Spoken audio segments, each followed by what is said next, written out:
Salut, t'es lycéen? En ce moment, on te demande ce que tu veux faire plus tard? Quelle formation, quelle filière, quel métier? Ok, pour t'aider, on va te présenter des métiers, des professionnels de la santé et des formations. Tu connais sûrement des dentistes, des infirmières, des médecins. En vrai, il y a 3 grandes catégories dans le monde médical. Sage-femme, médecin, dentiste, ce sont les seuls qui peuvent nous faire des ordonnances. D'ailleurs, tout à l'heure, on va aller voir une sage-femme homme dans son cabinet. Donc Anthony Weber, donc j'ai 32 ans, je suis sage-femme échographiste à Châteauroux. Alors, il y a aussi la famille des pharmaciens, de la physique médicale et enfin des auxiliaires médicaux. Genre les kinés, les audioprothésistes, les aides-soignantes ou les orthophonistes, comme Nel et Chloé. Chloé, 30 ans, orthophoniste. Nel, orthophoniste, 28 ans. Ils travaillent dans le secteur sanitaire, les hôpitaux, les cliniques, les labos ou dans le secteur médico-social, les établissements pour les personnes handicapées ou âgées. Nicolas, 32 ans, cadre infirmier. Quentin, 24 ans, futur ergothérapeute. Le top 5 des formations préférées? En premier, il y a les infirmiers, 22%. Ensuite, les aides-soignantes, 20%. Et très loin derrière, il y a les kinés, les auxiliaires de puériculture ou encore les cadres de santé.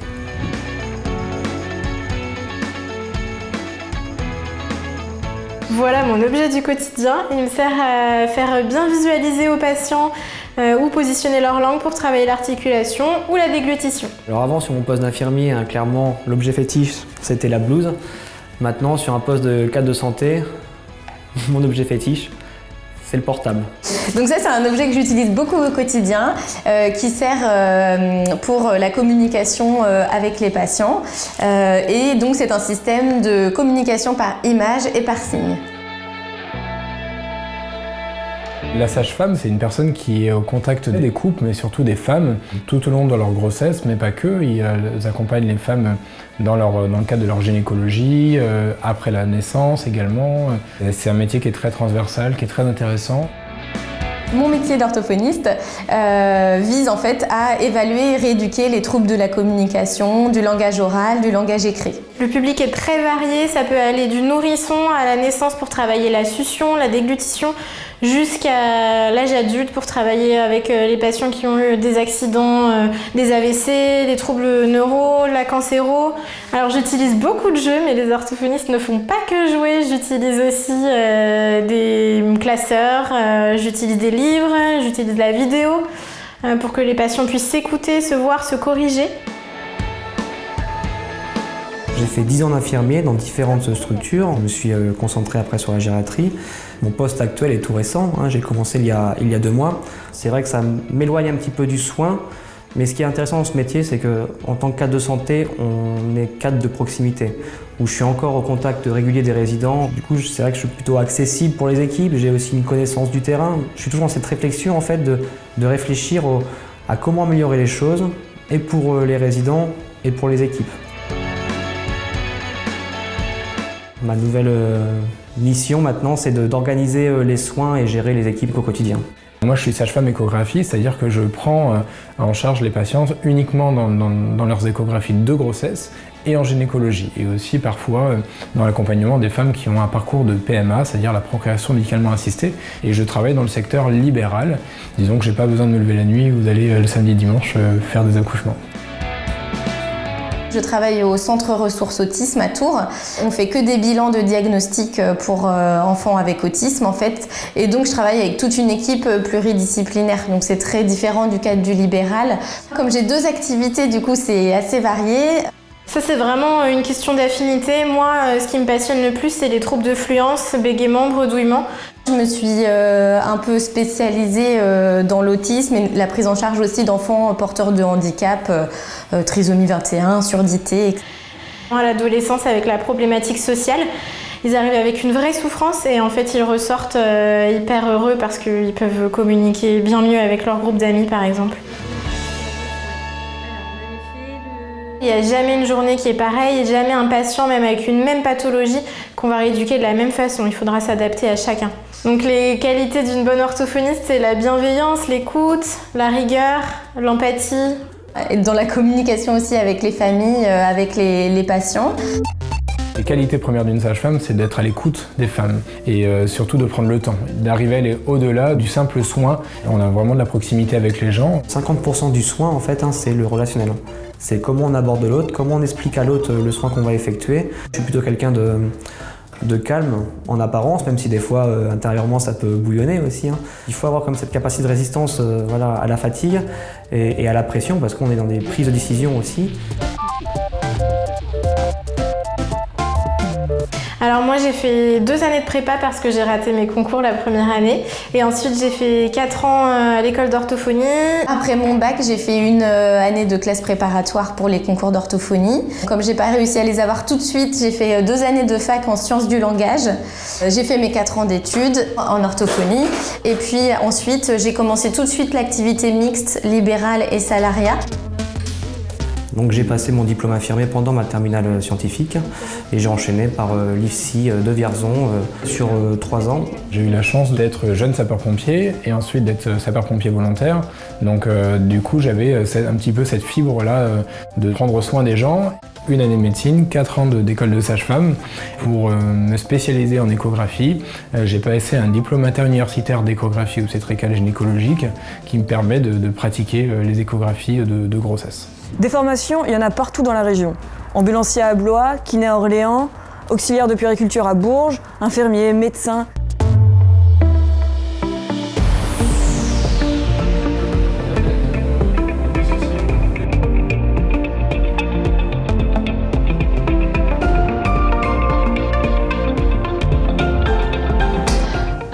Chloé, 22 ans, et étudiante infirmière de 2e année. Louise, 20 ans, en licence sciences de la vie, option santé. Bonjour, je m'appelle Maxime Martin, j'ai 20 ans et je suis étudiant en 2e année de médecine. Clap Ludivine, première. Moi, je suis spécialiste de la petite enfance. Antoine, 21 ans, étudiant infirmier, 2e année. Maëva, future auxiliaire de puériculture, première. Avec ou sans bac, toutes les formations ont un point commun. En vrai, il y a théorie, pratique, stage et cours en amphi. Pour être ambulancier, c'est 4 mois.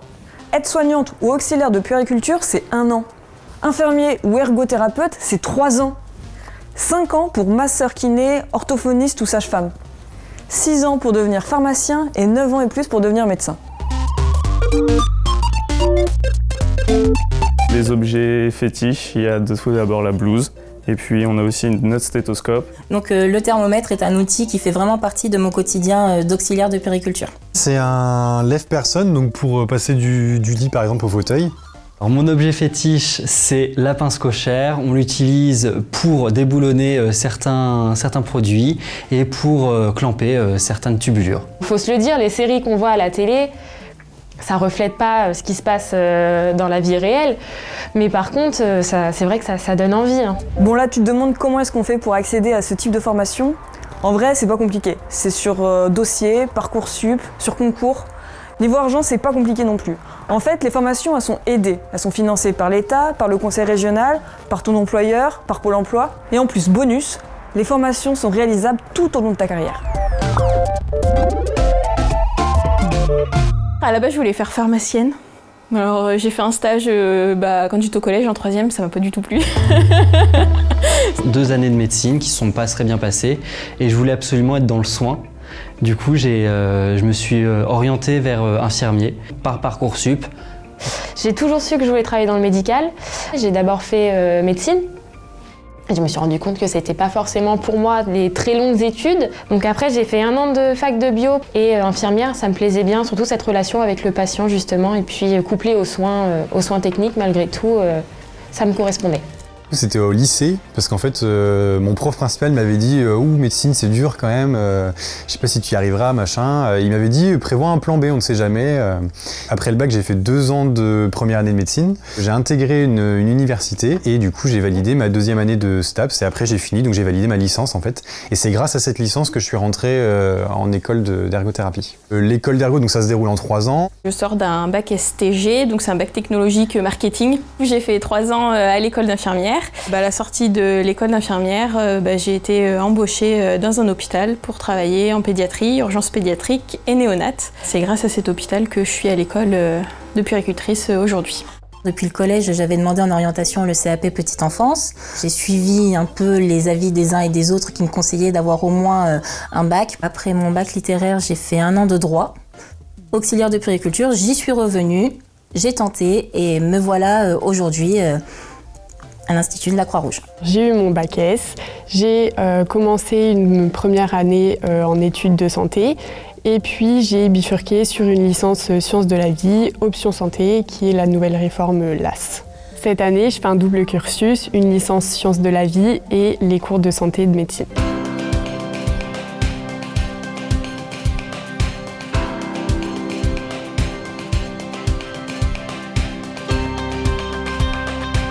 Là, on est dans un appartement domotisé, donc qui est au sein de l'Institut.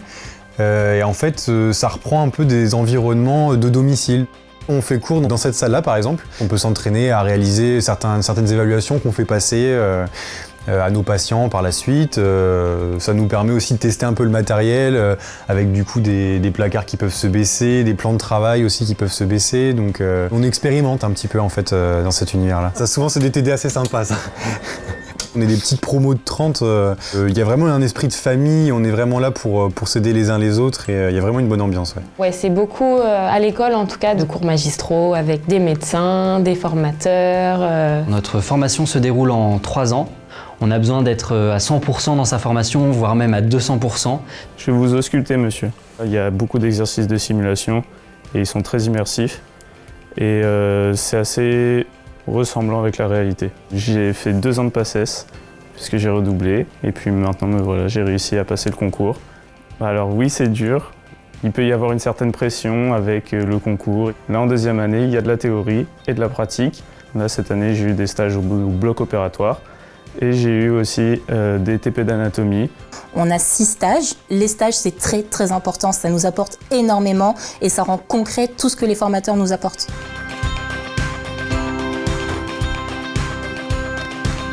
Ah oui, c'est une vraie immersion, c'est-à-dire qu'on fait les mêmes horaires que les infirmières, on fait les mêmes choses et c'est vraiment dans les vraies conditions, c'est-à-dire qu'on est avec des vrais patients, on a des vraies responsabilités, on peut pas faire n'importe quoi, on peut pas se tromper non plus. Je suis tombé dans 2 EHPAD en particulier qui m'ont vraiment passionné. Il faut vraiment avoir les bases avant d'y aller, c'est quand même mieux, c'est plus confortable et on peut se sentir plus utile quand on est sur les lieux de stage. En auxiliaire de puériculture, je n'imaginais pas trop justement au bloc accouchement, c'était un peu ma panique. Accompagner les mères dans leur accouchement, les nouveau-nés dans leurs premières heures de vie, c'était vraiment une très très belle expérience.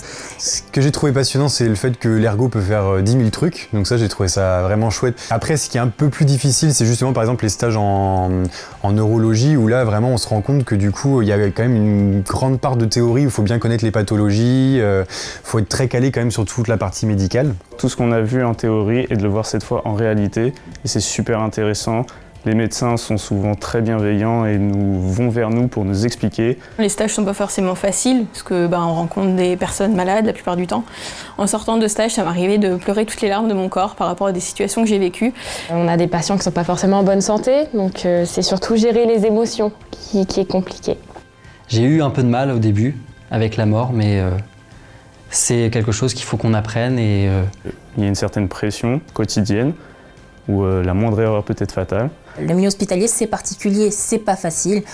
Maintenant, ça fait partie aussi de notre métier et j'estime que il faut juste le vivre. C'est parce que toute expérience est bonne à prendre. En fait, au fur et à mesure des stages, on se rend compte que le champ des possibles est un peu infini, quoi. On peut faire vraiment plein de choses, donc ça c'est cool.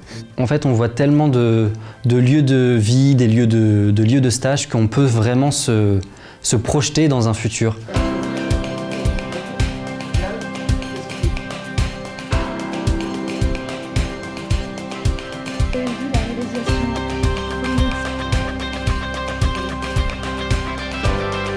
Il y a le suivi psychologique des enfants, des parents, leur évolution, il y a le travail en équipe, il y a plein de choses qui s'installent derrière. C'est pas juste changer les couches.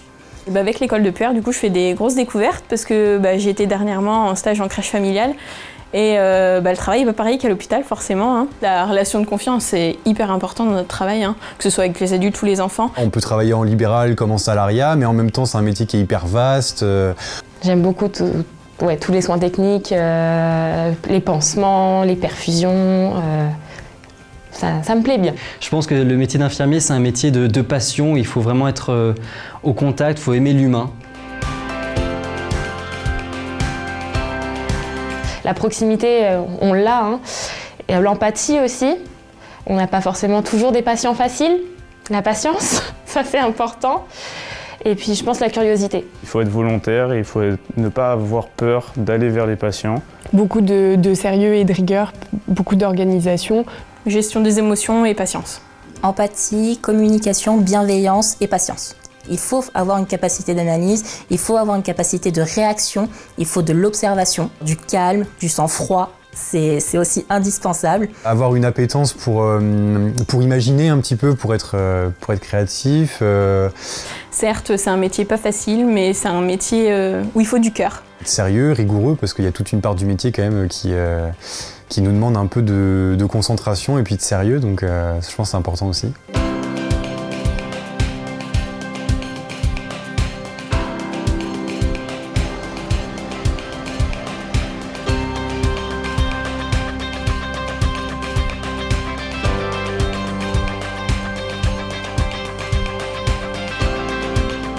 C'est pas grave si on se trompe de cursus, de parcours, c'est toujours rattrapable. J'avais pas d'idée claire au lycée et j'avais plutôt des résultats moyens parce que je savais pas sur quoi j'allais m'orienter par la suite. Les lycéens, moi ce que j'ai à vous dire, c'est que l'orthophonie, c'est pas simplement travailler avec des enfants et jouer toute la journée. Il y a des choses qui peuvent plaire à tout le monde, donc renseignez-vous. Prenez les devants, renseignez-vous en amont et puis faites votre choix quand vous le sentez. Et donc c'est ça que je conseille plutôt, c'est d'être curieux de tout, de vouloir connaître plein de choses et en médecine on est servi. Si vous êtes motivé, il faut vraiment vous accrocher. Vaut mieux être dans un environnement justement où on se sent bien, où on pourra se sentir utile, qu'on sente qu'on est à sa place, plutôt que de s'enfermer dans une voie ou un métier qui au final n'est pas notre vocation. Lâchez pas surtout, soyez courageux parce que c'est dur, mais c'est que 1 an ou 2 ans de votre vie. C'est vraiment par exemple la santé qui nous intéresse et le métier d'ergothérapeute, faut pas se décourager parce que la preuve, moi ça a été assez long avant de rentrer à l'institut, donc... Si vous avez la motivation, on peut être capable de tout. On y arrive, la preuve on y arrive. On a l'impression que c'est exclusivement féminin le métier d'infirmier, mais non. Lancez-vous, c'est un super métier.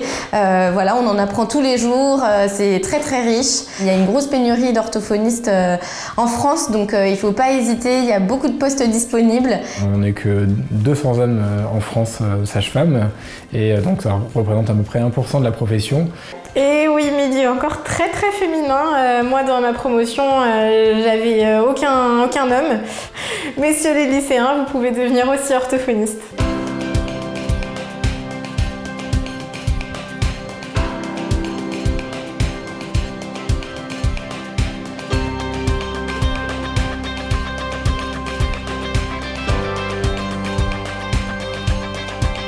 Donc mon métier, c'est des petites victoires chaque jour. C'est vrai que la vie des patients est entre guillemets entre nos mains.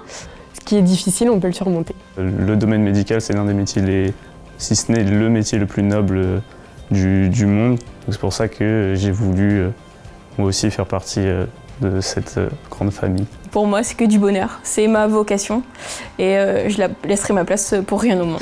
Oui, je suis un étudiant comblé. Ce qui me booste tous les jours, c'est cette diversité-là dans mon métier qui fait que je me lasse pas.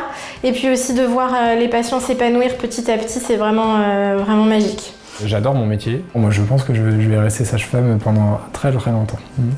Je compte bouger un petit peu au sein de l'hôpital, évoluer aussi peut-être, passer des diplômes en tant qu'infirmière anesthésiste par exemple. Je trouve que c'est un métier où on a l'opportunité de voyager, de faire plein de choses, d'évoluer en cours de carrière. C'est un bonheur pour moi de me dire professionnellement je peux m'orienter par-ci ou par-là et si dans 5 ans j'ai envie de changer, je peux changer.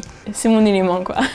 Je dirais pas qu'en tant qu'infirmier on peut sauver des vies, mais on peut participer à sauver des vies. Bon, les métiers de la santé, ça a l'air cool en vrai, non? Il y a du boulot partout, des formations dans toute la région. Bon alors, on y va?